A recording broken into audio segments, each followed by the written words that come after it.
प्यारे दोस्तों, आज मैं आपको एक और जादुई कहानी सुनाने जा रही हूँ। जादुई 2 बर्थडे केक का घर।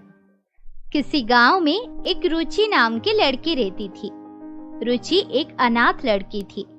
बचपन में ही उसके माता पिता की एक सड़क हादसे में मौत हो चुकी थी। रुचि के ज्यादा रिश्तेदार भी नहीं थे, इसलिए वो अपना ख्याल खुद रखती थी। रुचि एक अच्छी और सुशील लड़की थी। वो सभी लोगों से हमेशा प्यार से पेश आती थी। रुचि पैसों की कमी की वजह से अपनी पढ़ाई नहीं कर पाई, इसलिए वो उसी गांव में एक केक की दुकान पर काम करती थी। उस दुकान की मालकिन भी रुचि से बहुत प्यार से बात करती थी। ऐसे ही एक दिन दुकान की मालकिन रुचि से बोली, रुचि, तेरे हाथों में तो जादू है। तेरे बनाए हुए केक सभी को बहुत पसंद है। तू दिल लगाकर अपना काम कर, और अगर तुझको कुछ भी चाहिए होगा तो तू मुझको बता देना। हाँ मालकिन, मुझे तो केक बनाना बहुत ही अच्छा लगता है और मुझे कुछ नहीं चाहिए मालकिन, मुझे सब कुछ तो आप ही देती हो ना। फिर भी किसी चीज की जरूरत हो तो मुझसे मांग लेना, शर्माना मत। मालकिन, अगले हफ्ते मेरा जन्मदिन है। मैं सोच रही थी कि उस दिन में थोड़ा सा घूम कर आऊंगी। क्या आप मुझे उस दिन छुट्टी दे देंगे? हाँ रुचि, क्यों नहीं। जन्मदिन तो साल में एक ही बार आता है। उस दिन जो मन में आए वो कर लेना चाहिए और मैं तुझे उस दिन छुट्टी दे दूंगी। अपनी मालकिन की बात सुनकर रुचि खुश हो गई और अपना काम करने लगी। ऐसे ही देखते देखते एक हफ्ता बीत गया और आज रुचि का जन्मदिन था और उसकी मालकिन ने उसको दुकान पर बुलाया। लगता है मालकिन मेरा जन्मदिन भूल गई है। मैं दुकान पर जाकर उनसे छुट्टी मांग लूंगी। इतना सोचकर रुचि दुकान पर गई। उसने दुकान पर जाकर देखा कि उसकी मालकिन ने उसके लिए एक बर्थडे केक बनाकर रखा है। ये ले रुचि बेटी, ये बर्थडे केक मैंने तेरे लिए बनाया है। तू ये लेकर जा और आज तेरी छुट्टी है। इतना कहकर मालकिन ने उसको वो केक दे दिया और रुचि वो केक लेकर वहाँ से चली गई। दुकान के बाहर जाकर वो सोचने लगी, मैं एक काम करती हूँ। मैंने सुना है नदी के उस पार एक बहुत ही सुंदर जगह है।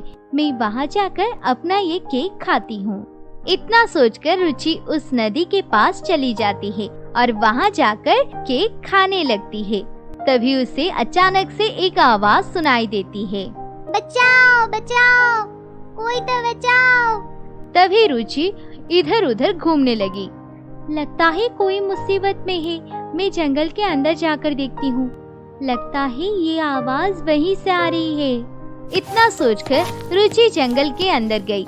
जब रुचि ने जंगल के अंदर जाकर देखा तो वहाँ एक परी रस्सी से बंधी हुई थी और किसी को मदद के लिए पुकार रही थी। ये देखकर रुचि उस परी के पास भागते हुए गई और उसकी रस्सी खोल दी।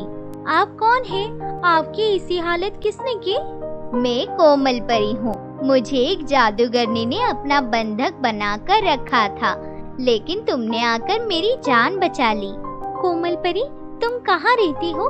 क्या तुम परीलोक से यहाँ पर आई हो? हाँ, मैं परीलोक में रहती थी, लेकिन पिछले जन्मदिन में मेरी रानी परी ने मुझे बर्थडे केक का घर बनाकर दिया था, जो ऊपर आसमान में है। लेकिन मैं अब वहाँ नहीं जा सकती, क्योंकि जादूगरनी ने मेरी जादू की झड़ी तोड़ दी है।